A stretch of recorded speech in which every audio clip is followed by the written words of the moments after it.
ज्ञान की प्राप्ति इसी जगह हुई थी। ज्ञान की प्राप्ति के लिए बहुत से जगह पर गए थे और अंत में वो फिर राजगिरा आए। मिश्रा से मुलाकात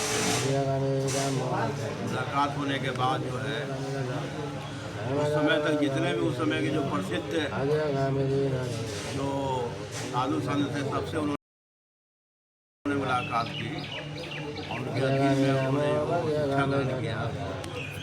लेकिन उनकी जो खोज थी वो खोज जो है पूर्ण नहीं।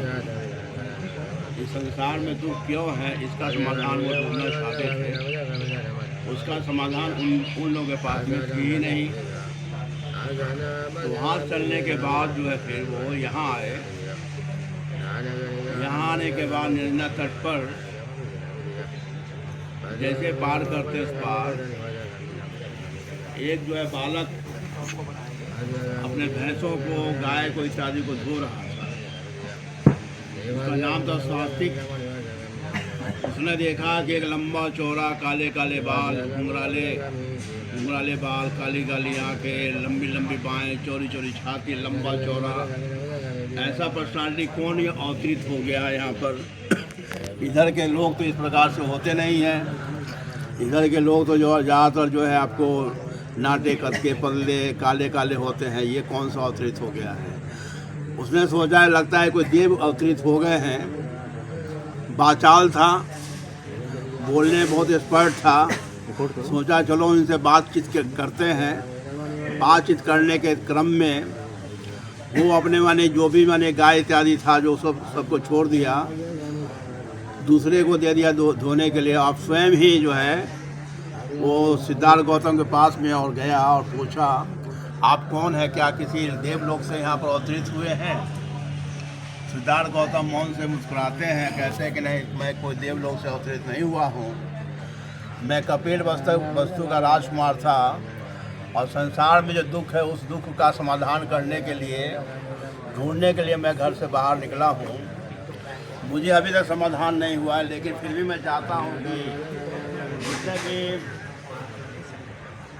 जितने भी फेमस जो मशहूर जितने भी जो आध्यात्मिक जो गुरु थे उनके पास में गया, लेकिन मुझे समाधान नहीं हुआ। अब मैं चाहता हूँ कि स्वयं मैं अपने से प्रयास करूँ। तो स्वास्तिक ये बोलता है मैं चरवाहा का लड़का हूँ, मैं जानता हूँ कि कहाँ कौन सा स्थान है।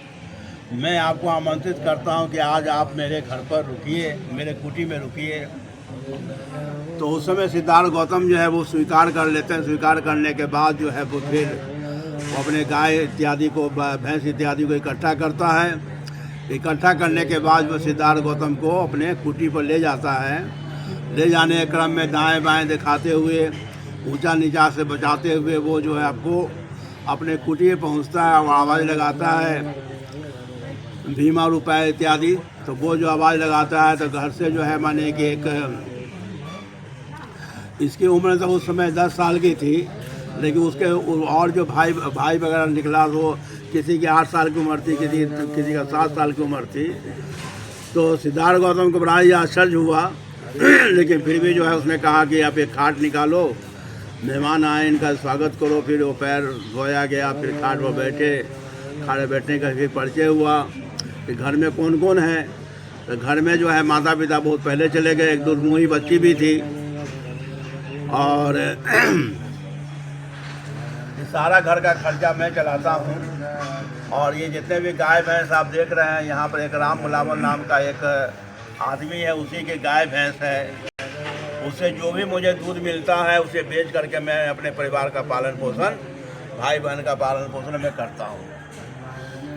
तो इस प्रकार से होते होते बहुत सी चर्चाएँ हुई आसपास के बारे में।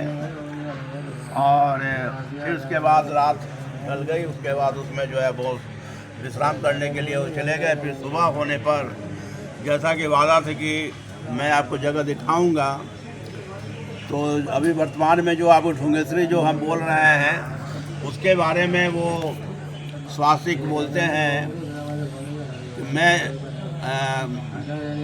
गाय चराते चराते मैं उस स्थान पर जाता हूँ, मैं थक जाता हूँ, तो वहीं पर जाकर मैं विश्राम करता हूँ। बहुत ही शांति मिलती है। अजीब शांति मिलती है। आप अगर मन आज्ञा दें तो हम लोग वहीं पर चलें। तो उन्होंने मौन से स्वीकार किया। उसके बाद अपने गाय भैंस को संभालते हुए, घंटी सब बज रही, गाय की भैंस की घंटी सब बज रही है, और गाय भैंस दिखाते हुए, ऊंचा नीचा दिखाते हुए उसके बाद जो है वो डोंगे से पहुँचते हैं। डोंगे से पहुँचते हैं तो जो माने कि जो गुफा जो थी वर्तमान में जब गुफा देख रहे हैं, उसी गुफा के पास में रुक कर गया। तो यही गुफा है, और इस गुफा के पास में जब आ जाता हूँ अजीब शांति मिलती है। मैं यहाँ पर आकर कर विश्राम करता हूँ। तो पहली नज़र में जब सिद्धार्थ गौतम ने गुफा देखने के बाद जो है वो स्वीकार करते हैं तो तुमने जो है बहुत ही अच्छे जगह पर लाया है, तो मैं यहाँ पर ध्यान करूँगा। शास्त्री बोलता है कि मैं तो परिवार वाला हूँ, मुझे अपने भाई बहन का जो है वो पालन पोषण करना है, अब मुझे आज्ञा दीजिए, मुझे जाने की आज्ञा दीजिए। तो सिद्धार्थ गौतम वो से आज्ञा लेने के बाद वो चलने को होता है, थोड़ी दूर पर चल जाते हैं। तब जो सिद्धार्थ गौतम बोलते हैं जाना है तो जाओ, लेकिन फिर लौट करके आना। तो इतना सुनते ही जो है स्वास्थ्य माने काटो तो खून नहीं, या भाई बहन सामने दिखाई पड़ता है कि इसका पालन पोषण कौन करेगा। लेकिन फिर भी एक राजकुमार का जो एक आमंत्रण है, एक जो है माने सिद्ध पुरुष का आमंत्रण है, वो कैसे इनकार कर दे। तो वो जो है आपको स्वास्थ्य मौन होकर करके अपने मन में रख करके वहाँ चल देता है, अपने परिवार में व्यस्त होता है। इधर सिद्धार्थ गौतम जो है अपना वो ध्यान की जो क्रियाएं, जितनी भी क्रियाएं उस समय जो फेमस क्रियाएं थी, वो सब क्रिया को उन्होंने किया। लेकिन रिद्धि सिद्धि तो प्राप्त हुआ, लेकिन जो है आपको ज्ञान की प्राप्ति नहीं हुई। अंत में एक चावल पर आ गए। एक चावल पर जब आए तो उनका शरीर जो है बिल्कुल कृश हो गया, नरकंकाल जैसा हो गया। अब तो कोई उपाय भी नहीं था।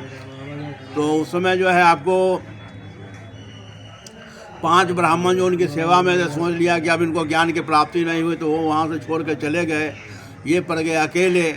फिर भी उन्होंने हिम्मत नहीं हारी, वहाँ से धीरे धीरे चलते चलते और जो है आपको सुजाता का जो ग्राम था, सुजाता ग्राम में आए, और जो बट वृक्ष था उस बट वृक्ष के नीचे वो बैठे। अब बैठे तो माने कि इधर जो है जैसे वहाँ बैठे, दूसरे दिन से जो है बड़ा माने कि बोधि वृक्ष हो गया। इसको देख कर करके जो है सिद्धार्थ गौतम को मन हो गया कि नहीं, यही जो जगह है जहाँ मैं ध्यान कर सकता हूँ। तो स्वास्तिक बोलते ये जगह बहुत ही उत्तम जगह है, मैं यहाँ पर ध्यान करूँगा। तो एक जो है बहुत सिद्ध पुरुष आया है जिसके शरीर से रोशनी निकल रही है, और दूसरे दिन से जो है भीड़ लगनी शुरू हो गई। हजारों हजार की भीड़ रोज आने लगी उनको देखने के लिए। इधर जो है सुजाता की मनोकामना पूर्ण हुई थी। सुजाता की जो मनोकामना पूर्ण हुई तो सुजाता ने अपने दासी पूर्णा को बोलती है कि जाओ